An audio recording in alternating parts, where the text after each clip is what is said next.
안녕하세요. 오늘 저희와 함께 깊이 파고들 주제는 바로 비호지킨 림프종, non-Hodgkin's lymphoma, NHL입니다.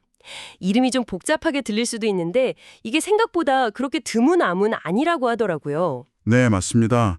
우리 몸의 면역 체계를 이루는 아주 중요한 세포죠, 림프구.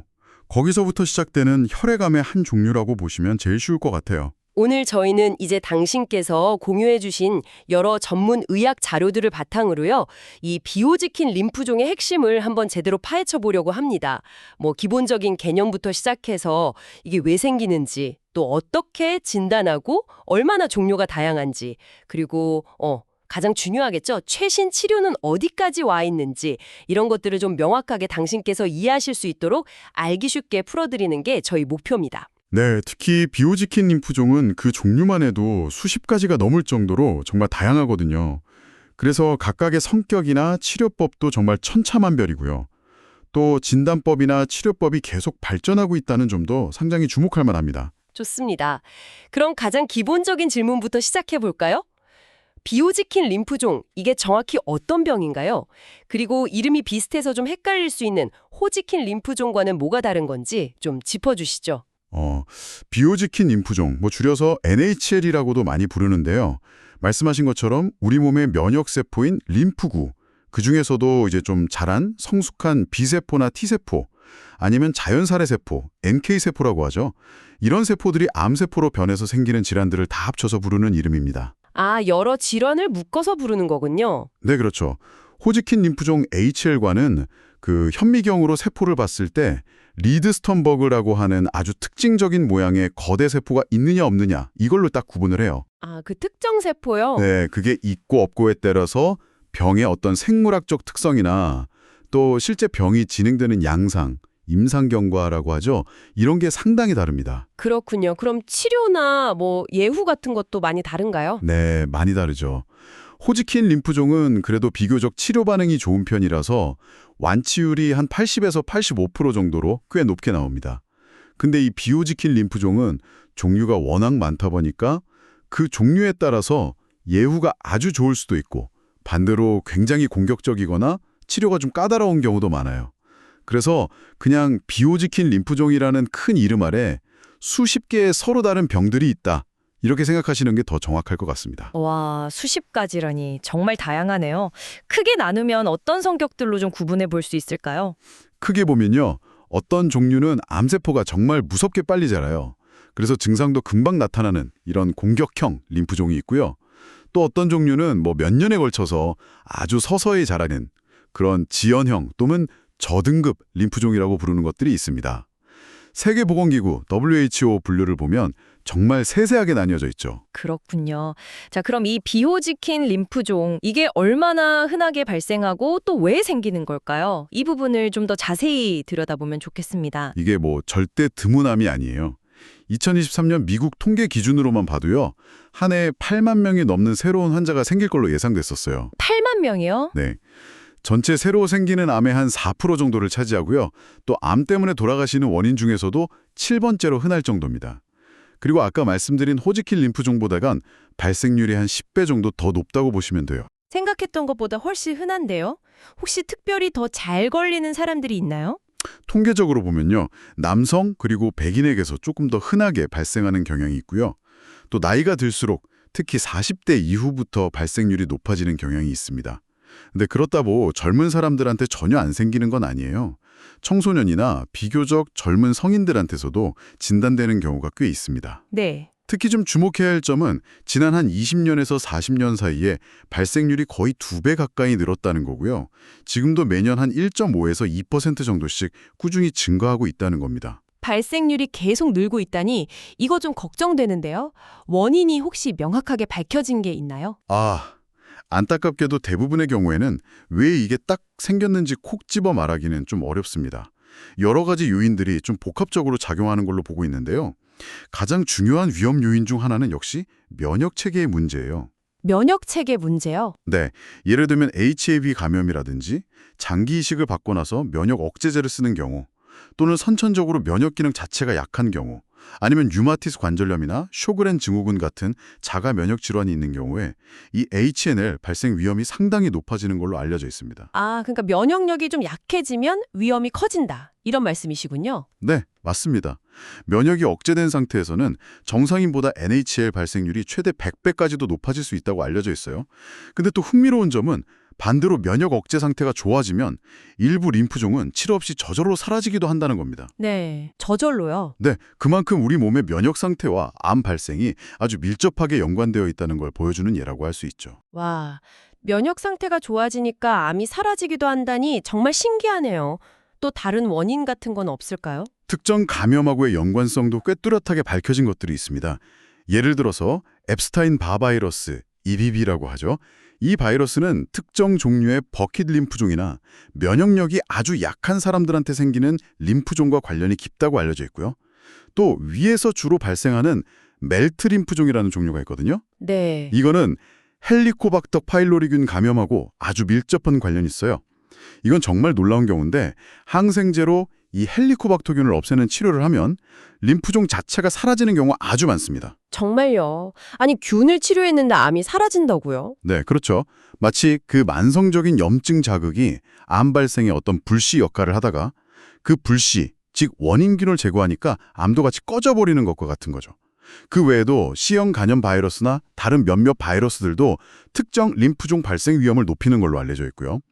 또 환경적인 요인으로는 농약 같은 특정 화학 물질에 노출되는 거, 과거에 다른 암 때문에 항암 치료나 방사선 치료를 받은 경력, 아주 드물지만 가족 중에 림프종 환자가 있는 경우, 즉 가족력 같은 것들도 위험 요인으로 꼽히고 있습니다. 이야, 면역 문제부터 감염, 환경 요인까지 정말 다양한 원인들이 복잡하게 얽혀 있군요.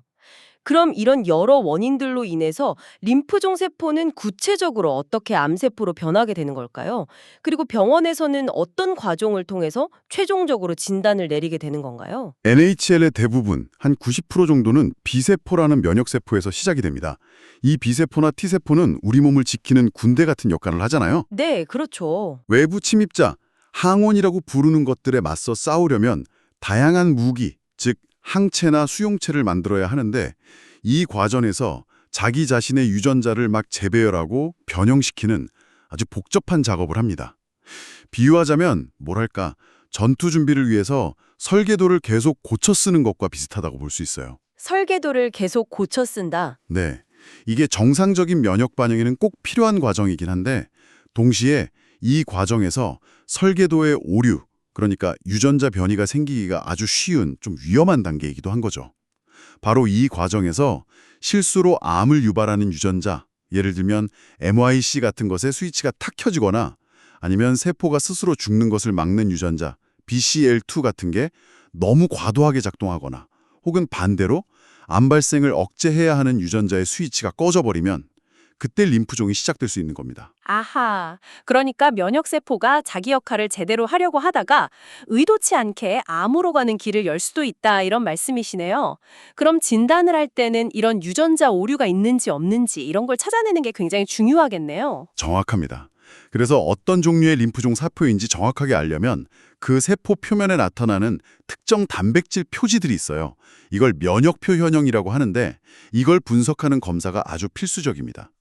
또 특정 림프종은 아주 특징적인 유전자 이상, 예를 들면 염색체 조각이 서로 자리를 바꾸는 전이 현상 같은 걸 동반하는 경우가 많아요. 전이요? 네, 이게 마치 특정 설계도 오류가 어떤 종류의 림프종인지를 알려주는 서명 같은 거죠. 예를 들면 버킷 림프종은 MIC 유전자 이상, 여포성 림프종은 BCL2 유전자 과발현, 렌틀세포 림프종은 사이클린 D1 유전자 과발현과 아주 밀접한 관련이 있습니다. 최근에는 이런 유전자 분석 기술이 더 발전해서요. 같은 이름의 림프종이라도 세부적인 유전자 발현 패턴을 분석해서 예후가 어떻게 다를지 미리 예측하고 그걸 바탕으로 더 정밀한 맞춤 치료 전략을 세우려는 연구가 아주 활발하게 진행되고 있습니다. 와, 정말 점점 더 정밀하게 들어가는군요. 그럼 환자가 림프종이 의심돼서 병원을 찾으면 구체적으로 어떤 검사들을 받게 되나요? 우선은 환자분이 느끼는 증상을 아주 자세히 듣는 것부터 시작합니다. 목이나 겨드랑이 같은데 멍울이 만져진다거나 아니면 이유 없이 열이 계속 나거나 밤에 잘 때 땀을 심하게 흘린다거나 뭐 체중이 갑자기 빠진다거나 하는 이런 걸 비증상이라고 부르는데요. 이런 증상이 있는지 없는지 등을 자세히 확인하죠. 그리고 의사가 직접 몸을 만져보면서 림프절이 부어있진 않은지, 간이나 비장 같은 장기가 커져 있진 않은지 등을 진찰하고요. 네. 다음은 이제 피검사, 혈액검사죠.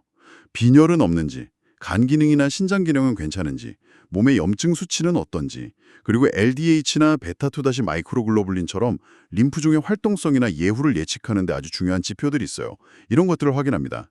또 관련된 바이러스, 뭐 HIV나 B형, C형 간염 바이러스 감염 여부도 체크를 하고요. 피검사만으로도 상당히 많은 정보를 알 수 있군요.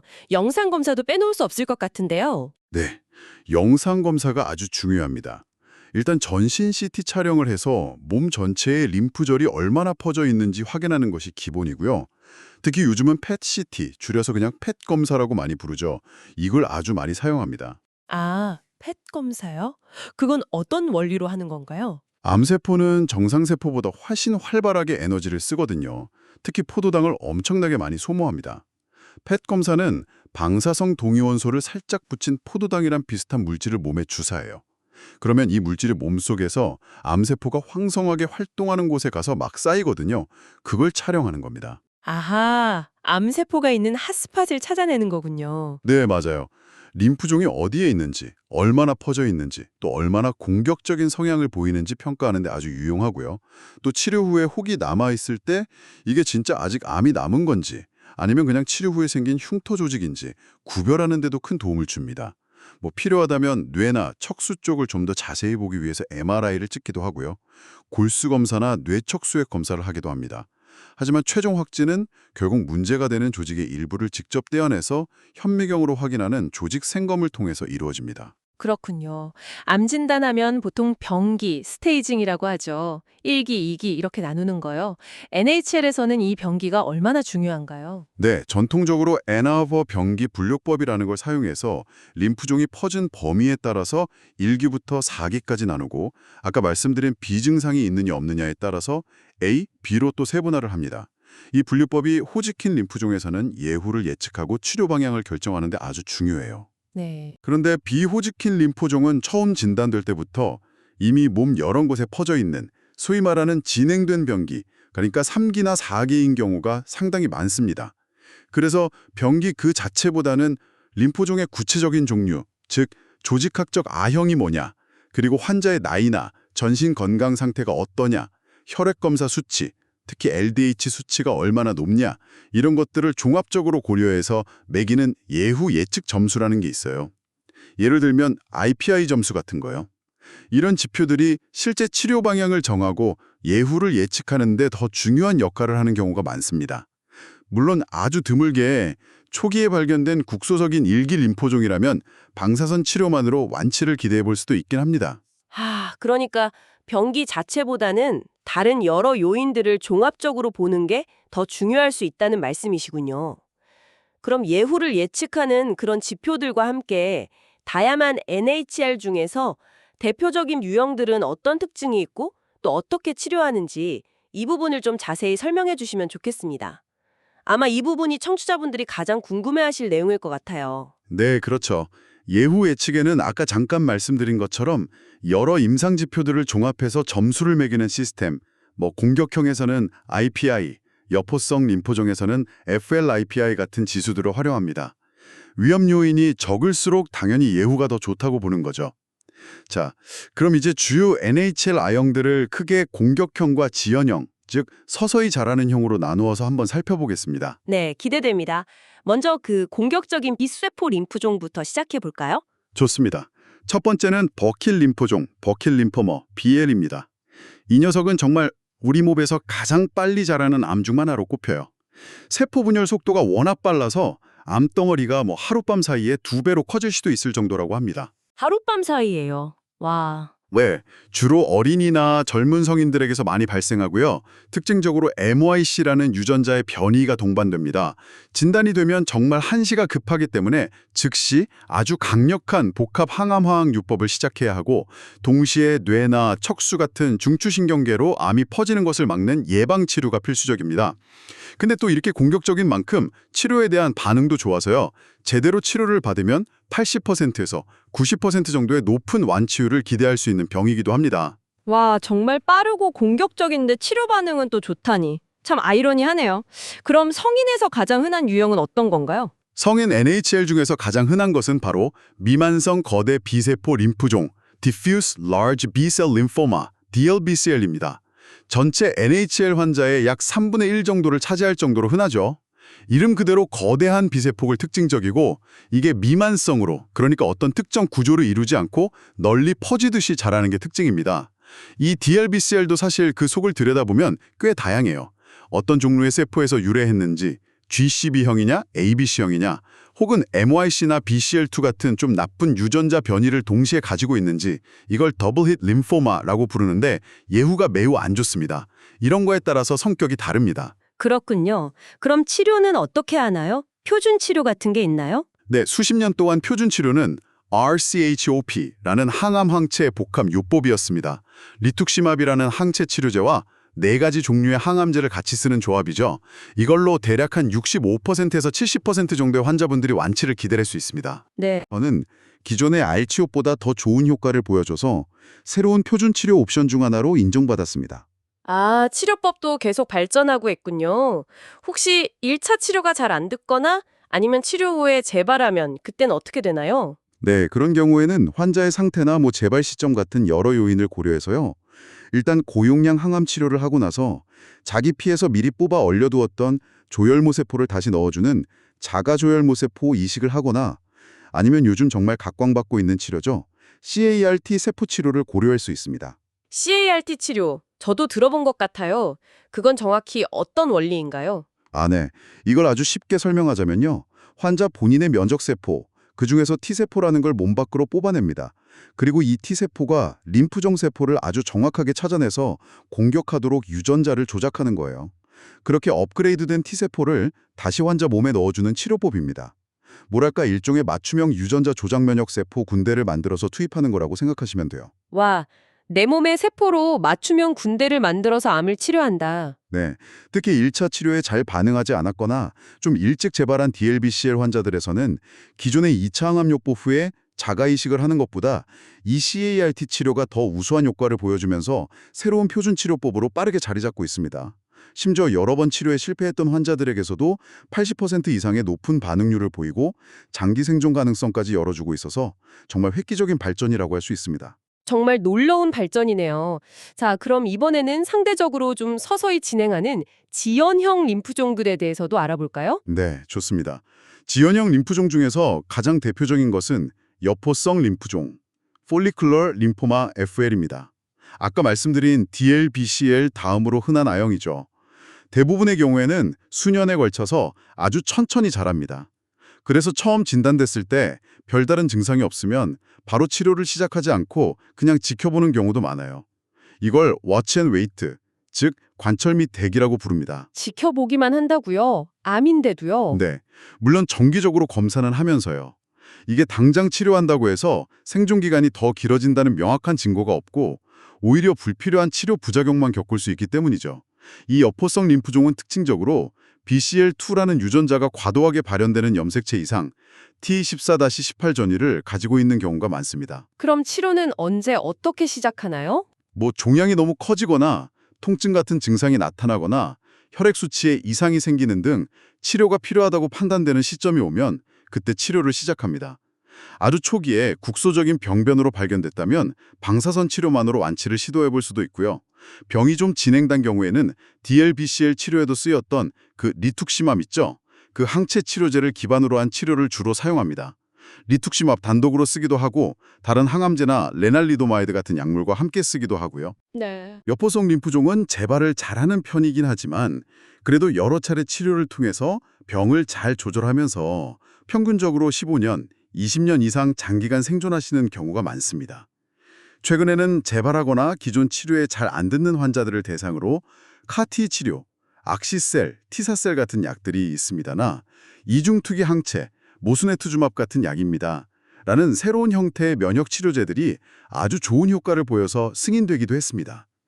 다만 좀 주의할 점은 드물게 시간이 지나면서 공격적인 DLPCL로 성격이 변하기도 하는데 이렇게 되면 예후가 좀 안 좋아집니다. 그렇군요. 아까 헬리코박터균 치료로 낫는 림프종도 있다고 하셨는데 그건 어떤 종류였죠? 아, 네. 그게 바로 변연부 림프종, 마지날 존 림포마 MGL 중에서 위에 생기는 위 멜트 림프종입니다. 이 멜트 림프종은 위뿐만 아니라 눈 주변, 클라미디아균 감염과 관련, 피부, 라임병을 일으키는 보렐리아균과 관련 등 특정 부위에 만성적인 염증이나 감염이 있을 때 잘 생기거든요. 그래서 말씀드린 것처럼 원인이 되는 균을 치료하면 림프종 자체가 좋아지는 경우가 있다는 게 아주 흥미로운 점이죠. 그 외에도 비장이나 림프절에 주로 생기는 변연부 림프종도 있습니다. 치료는 대체로 여포성 림프종과 비슷한 전략을 따르고요. BTK 억제제라고 하는 먹는 표적 치료제가 좋은 효과를 보이는 경우도 있습니다. 야, 원인견 치료로 암이 낫는다니 이건 정말 기억해둘 만한 사실인 것 같습니다. 또 다른 지연형 림프종에는 어떤 게 있나요? 림프형질 세포성 림프종, LPL 또는 발덴스트롬 마크로글로불린 혈증, WM이라고 부르는 종류도 있습니다. 이건 주로 골수에서 자라면서 비정상적인 단백질, 특히 IgM이라는 종류의 단클론 단백질을 아주 많이 만들어내는 게 특징이에요. 이것 때문에 피가 너무 끈적끈적해져서 혈액순환에 문제가 생기는 과점도 증후군 또는 고점도 증후군이라는 게 발생할 수 있습니다. 귀가 끈적해진다고요? 네. 이 병은 대부분의 환자에서 MYD88이라는 특정 유전자의 돌연변이가 발견되는데요. 이 때문에 앞서 잠깐 언급했던 BTK 억제제라는 표적 치료제가 특히 중요한 치료 옵션 중 하나로 사용됩니다. 그렇군요. 비세포 림포종 중에서 약간 성격이 다른 유형도 있다고 들었는데요. 멘틀세포 림포종이라고 하셨던가요? 네, 맞습니다. 멘틀세포 림포종, MCL이라는 게 있습니다. 전체 NHL 환자의 약 6% 정도로 차지하는데요. 이게 딱히 공격형이라고 하기도 그렇다고 지연형이라고 하기도 좀 애매한 약간 중간 정도의 성격을 가집니다. 대부분의 환자에서 사이클린 D1이라는 단백질을 과도하게 만드는 염색체 이상, T11-14 전이를 특징적으로 가지고 있고요. 네. 근데 이게 일반적인 항암 치료, 그러니까 알첩 같은 요법만으로는 완치가 매우 어렵습니다. 그래서 비교적 젊고 전신 상태가 좋은 환자에서는 처음 진단 시부터 고용량 항암 치료와 자가 조혈모 세포 이식을 포함하는 좀 더 강력한 초기 치료를 고려하는 경우가 많습니다. 최근에는 아까 여러 번 언급되었던 BTK 억제제, 이브루티닙, 아칼라브루티닙, 자누브루티닙 등 여러 종류가 있습니다. 그러니까 이 병의 치료에서 아주 중요한 역할을 하고 있고요. 재발하거나 기존 치료가 잘 안 듣는 경우에는 카티세포 치료, 브레안지라는 약입니다. 그러니까 승인되어서 지속적인 완전 관해는 물론이고 완치 가능성까지도 제시하고 있습니다. 경우에 따라서는 다른 사람의 조혈모 세포를 이식하는 동종조혈모 세포 이식도 고려될 수 있습니다. 네, 와, 지금까지 비세포 림프종에 대해서 정말 자세하게 알아봤네요. 정말 다양하고 치료법도 계속 발전하고 있다는 게 느껴집니다. 마지막으로 T세포에서 기원하는 림프종에 대해서도 간략하게나마 좀 짚어주시죠. 상대적으로 드물다고는 하지만 그래도 중요한 유형들이 있을 것 같습니다. 맞습니다. T세포 림프종은 전체 NHL 중에서 대략 한 10%에서 15% 정도를 차지합니다.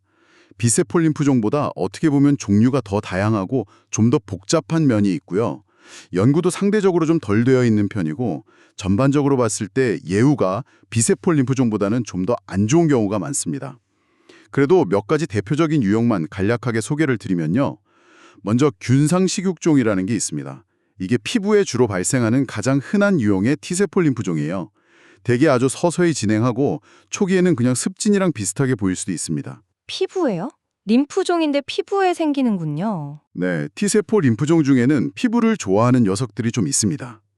또 말초 T세포 림프종 비특정형 PTCL-NOS이라는 진단명이 있는데요. 이건 이름 그대로 특정 카테고리에 딱 들어맞지 않는 다양한 T세포 림프종들을 그냥 묶어서 부르는 거예요. T세포 림프종 중에서는 가장 흔한 진단명이긴 한데 예후는 일반적으로 별로 좋지 않은 편입니다. 그리고 역형성 대세포 림프종 ALCL이라는 게 있습니다. 이건 특히 소아에서도 비교적 흔하게 발생하는 편인데요.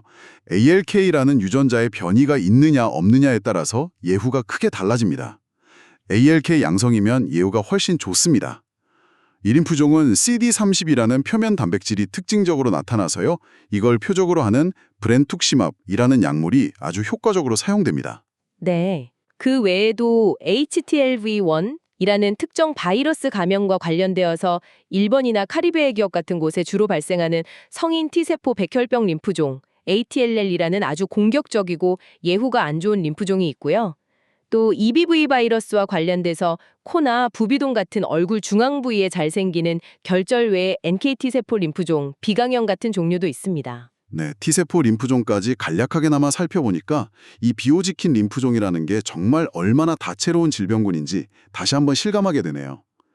오늘 저희는 이 복잡하고 다양한 비호지킨 림프종에 대해서 정말 깊이 있게 이야기를 나눠봤습니다.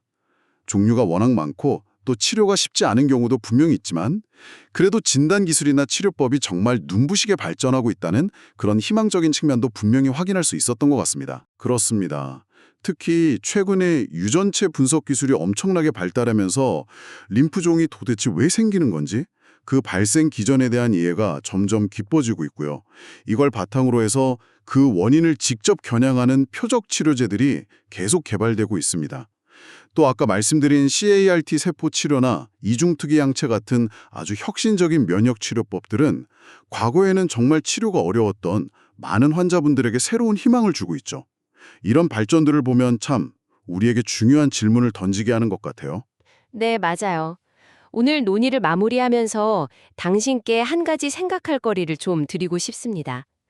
우리 몸의 면역 체계라는 것이 어떻게 보면 암 발생의 원인, 면역 결핍 같은 상황에서는 빌미를 제공하기도 하고 또 다른 한편으로는 암을 물리치는 가장 강력한 무기, 즉 면역 항암 치료의 기반이 되기도 한다는 것. 이 참 역설적인 상황인 것 같아요. 그렇죠. 감염, 면역, 또 유전적인 요인들이 이렇게 복잡하게 얽혀서 발생하는 비호지킨 림프종이라는 질병을 통해서 우리 몸의 이 정교한 시스템과 건강, 그리고 질병이라는 것의 경계에 대해서 다시 한번 좀 생각해보는 그런 계기가 되셨을기를 바랍니다. 네, 오늘 저희와 함께한 이 깊이 있는 탐구가 당신의 이해를 넓히는데 조금이나마 도움이 되었기를 진심으로 바랍니다. 네, 오늘 긴 시간 경청해 주셔서 정말 감사합니다.